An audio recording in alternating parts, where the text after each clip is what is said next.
ونستغفره ونعوذ بالله من شرور أنفسنا ومن سيئات أعمالنا من يهده الله فلا مضل له ومن يضلله فلا هادي له ونشهد أن لا إله إلا الله وحده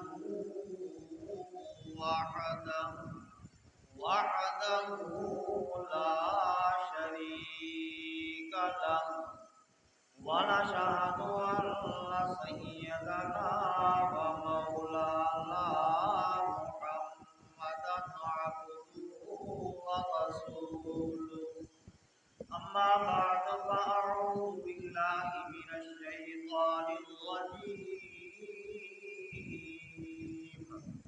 بسم الله الرحمن الرحيم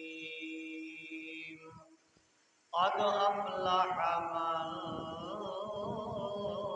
تزكى وذكر اسم ربه فصلى صدق الله مولانا العظيم كما قال النبي صلى الله عليه وسلم قال النبي صلى الله عليه وسلم إن لكل قوم عيدا وهذا عيدنا صدق الله مولانا العظيم وصدق رسوله النبي الكريم الأمين ونحن على ذلك لمن الشاهدين والشاكرين والحمد لله رب العالمين إن الله وملائكته يصلون على النبي يا أيها الذين آمنوا صلوا عليه وسلموا تسلیما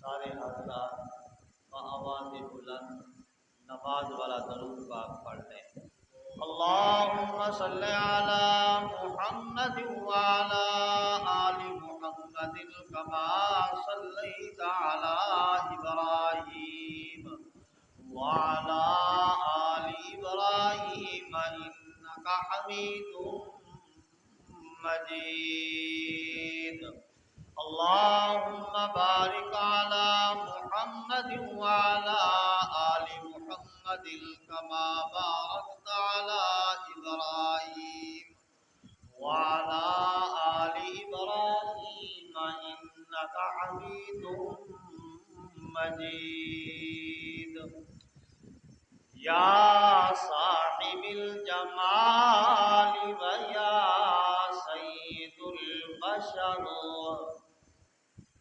من وجهك المنير لقد نور القمر لا يمكن الثناء كما كان حقه بعد از خدا بزرگ تو ہی قصہ مختصر بلغ العلا بکمالہ کشف الدجا بجمالہ حسنت جمیع خصالہ صلو علیہ وآلہ